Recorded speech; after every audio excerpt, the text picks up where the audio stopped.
আমরা ইউটিউবে সহজে ভিডিও আপলোড করতে পারি, কিন্তু এই ফেসবুক পেজে অর্থাৎ ক্রিয়েট স্টুডিওতে কীভাবে ভিডিও আপলোড করব সেটি দেখাবো। অর্থাৎ ডেস্কটপ থেকে একটু সহজ না, একটু ঝামেলা, কিন্তু মোবাইল থেকে সহজে করা যায়। সেক্ষেত্রে আমরা ডেস্কটপ থেকে আমাদের পেজে লগ ইন হব প্রোফাইলে যাব। প্রোফাইলে যাওয়ার পর দেখেন অনেকগুলো অপশন আছে। এখানে যাওয়ার পরে আমরা মোড়ে যাওয়ার পরে আমরা ভিডিওতে ক্লিক করব। ক্লিক করার পরে আরেকটি পেজ আসবে, সেটি হচ্ছিল ভিডিও আপলোড এবং ভিজিট ক্রিয়েটর স্টুডিও, দুটো অপশন আছে। আমরা যদি ভিডিও আপলোড করি সহজে এটি এখান থেকে আমরা ব্রাউজ করে দেখিয়ে দিতে পারবো। যদি আমরা ক্রিয়েটর দিয়ে করি, ক্লিক করব, ক্লিক করে পরে ক্রিয়েটরের ড্যাশবোর্ড আসবে। আসার পরে আমরা এখান থেকে ভিডিও আপলোড করব। এখানে দেখেন উপরে আছে ক্রিয়েটর পোস্ট, ক্রিয়েটর রিল এবং মোরে আছে। মোরে অনেক কিছু আছে, অনেকগুলো অপশন আছে। গো লাইভ আছে, পোস্ট ভিডিও, অ্যাক্রস পেজ আছে। এগুলো আমরা করতে পারবো। আমরা যেটা করব সেটা হচ্ছে ক্রিয়েট পোস্ট, অর্থাৎ এখানে ক্লিক করব। এখানে ক্লিক করে আমরা ভিডিও আপলোড করব। আমার অলরেডি অনেকগুলো ভিডিও আপলোড করা আছে, এগুলো সাধারণত আমি মোবাইল থেকে করেছি। ক্রিয়েট পোস্টে ক্লিক করার পরে একটু ওয়েট করি এবং গেট স্ট্যান্ডার্ড এটা আমরা ক্লিক করে দেব। এবার মিনিমাইজ করি। এটি ডেস্কটপে অলরেডি আগে থেকেই দেওয়া আছে। আচ্ছা, এরপরে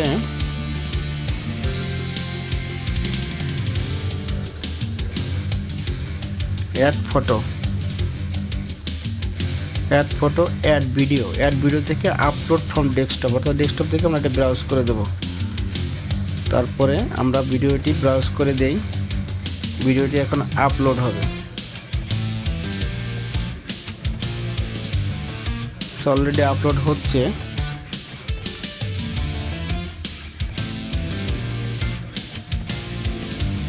আমরা এখন এটি টাইটেল দেওয়ার জন্য, অর্থাৎ যে ভিডিওটি টাইটেল হবে সেই টাইটেলটি আমরা এখানে অ্যাড করে দেব। টাইটেল বক্সে এটি আমরা লিখেও দিতে পারি, অথবা যদি আমার আগে লেখা থাকে তাহলে আমরা কপি করে নিতে পারবো। ভিডিওটি অলরেডি প্রসেস হচ্ছে।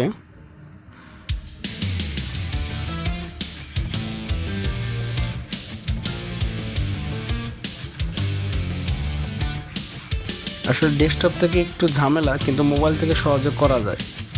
এই কারণে আমরা ডেস্কটপের যে প্রসেসিংটা সেটা দেখাচ্ছি আর কি। এবার ভিডিও টাইটেলে আমরা যাব। টাইটেল থেকে আমরা যদি লিখে দিতে পারবো, আর যদি আগে লেখা থাকে তাহলে আমরা কপি পেস্ট করে এখানে পেস্ট করে দেব। আর ডিসক্রিপশনে আপনি আপনার মতো করে লিখবেন ভিডিওর যে ডেসক্রিপশন কীভাবে করতে হবে, বা কী কোনো সমস্যা থাকলে বা কোনো কিছু থাকলে সেটি আপনি এখানে লিখে দেবেন।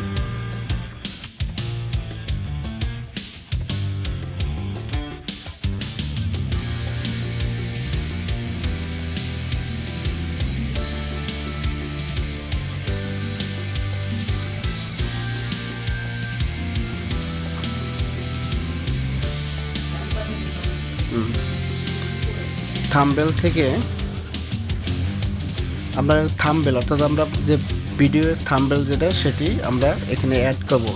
এখানে অটোমেটিক ক্রিয়েট হবে, আমরা যে কোনো একটি সিলেক্ট করতে পারি পছন্দ মতো। আর যদি আগের করা থাকে সেটিও আমরা আপলোড ইমেজ থেকে এখানে আমরা আপলোড করে দেবো। এটি আমি আগে থেকে করে নিয়েছি এই থাম্বনেলটি।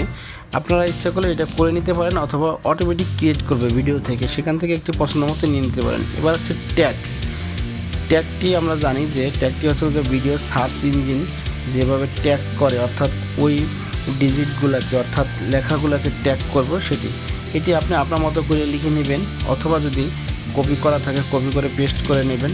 এই ট্যাগটা বলছেন অর্থাৎ ওই রিলেটেড ট্যাগগুলো দেবেন। যেমন এখানে আমি যে রিলেটেড ট্যাগগুলো অর্থাৎ কনফিগারেশন কীভাবে করতে হবে সেই ট্যাগগুলো আমি এখান থেকে কপি করে নিচ্ছি, এবং আপনি আপনার মতো করে লিখে নেবেন রিলেটেড ভিডিও যেগুলো আছে, অর্থাৎ যে ভিডিওটি আপলোড করবেন ওই রিলেটেড ট্যাগ দেবেন। বন্ধুরা, আপনাদের কাছে আমার একটা রিকোয়েস্ট, আমার এই ভিডিও যদি ভালো লাগে অবশ্যই লাইক করবেন, সাবস্ক্রাইব করবেন এবং পাশে থাকা যে বেল আইকনটি আছে সেটি ক্লিক করে রাখবেন। এটি দেখানোর উদ্দেশ্য হচ্ছিল আমরা যে মোবাইলে ইউজ করি সেই মোবাইল থেকে আমরা কিন্তু ভিডিও আপলোড করতে পারি সহজেই, কিন্তু ডেস্কটপে যে সেই প্রসেসটা অনেকের জানা নেই, তাই আমি এইভাবে ভিডিওটা তৈরি করেছি। আপনারা এটি যদি মনোযোগ দিয়ে শোনেন বা দেখেন তাহলে আপনারা নিশ্চয়ই এই ভিডিওটি এইভাবে দেখে আপনি করতে পারবেন। ওকে, আমি কয়েকটা দিয়েছি।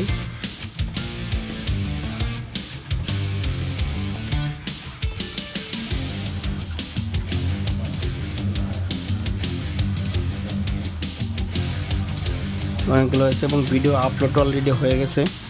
এবার আমরা সব কিছু দেওয়ার পরে আমরা যেটা করব সেটি হচ্ছে আমরা নেক্সটে যাব। নেক্সটে যাওয়ার পরে এখানে দেখেন ক্যাপশনে কিছু অপশন আছে এবং এখানে যদি আমরা জেনারেট অর্থাৎ ভিডিও অপটিমাইজেশন জেনারেট করে দেবো, অর্থাৎ ডেস্কটপে কীভাবে হবে, মোবাইলে কীভাবে হবে, স্মার্ট যে টিভি আছে সেখানে কীভাবে হবে, এটি আমরা অটোমেটিক দিয়ে দেব। আবার নিচে অপশনটা হচ্ছিল অ্যাডভান্সটা হচ্ছিল আপনি নিজের মতো করে আপনি এখানে আপনার সাইজ দিয়ে দিতে পারবেন। সবসময় অটো দেওয়াই বেটার হবে, আপনি অটো দিয়ে নেবেন। আমি যেটা মনে করি অটোই বেটার, এটা অফ করে দিয়ে আমি অটোটা অন করে দেব, অর্থাৎ আপনার মোবাইল যেমন ওইভাবে অটোমেটিক সে অপটিমাইজ করে নেবে। ওকে, তারপর আবার নেক্সট দেই। এখন আমাদের যে অপশনটা আসছে, এখন আমাদের প্রসেস 100% শেষ। এখন আমরা যদি পাবলিশ করি, আর পাবলিশ করার আগে অপশনগুলো একটু দেখে নেব। এখানে ক্লিক করার পর দেখেন যে পাবলিক আছে, পাবলিক করে দেব। ওকে, এবং পাশের ট্যাবটা আছে শিডিউল, অর্থাৎ আমি যদি আজকে যদি পোস্ট না করি আমি কখন পোস্ট করব সেটি এখান থেকে আমি দেখাই দিতে পারবো। তারপর হচ্ছে সেভ অ্যান্ড ড্রাইভ, অর্থাৎ আপনি যদি পরে এডিট করতে চান সেই ক্ষেত্রে আপনি সেভ অ্যান্ড ড্রাইভে দিলে আপনি পরবর্তী এখান থেকে আপনি আবার এডিট করে আবার পাবলিশ করতে পারবেন। এবার পাবলিশ করে দিলাম, পাবলিশ প্রসেস হচ্ছে, অর্থাৎ এটি আমার অলরেডি এখন আমার স্টুডিও ড্যাশবোর্ডে এটি অ্যাড হয়ে যাবে, ভিডিওটি আপলোড হয়ে যাবে। তাহলে বন্ধুরা আপনারা সবাই ভালো থাকবেন। আবারও বলি, আমার এই ভিডিওটি যদি ভালো লাগে অবশ্যই লাইক এবং সাবস্ক্রাইব করুন, সাবস্ক্রাইব পাশে থাকা বেল আইকনটি সেটি ক্লিক করে রাখবেন। এরকম নতুন নতুন ভিডিও নিয়ে আমি আসবো। বন্ধুরা সবাই ভালো থাকবেন।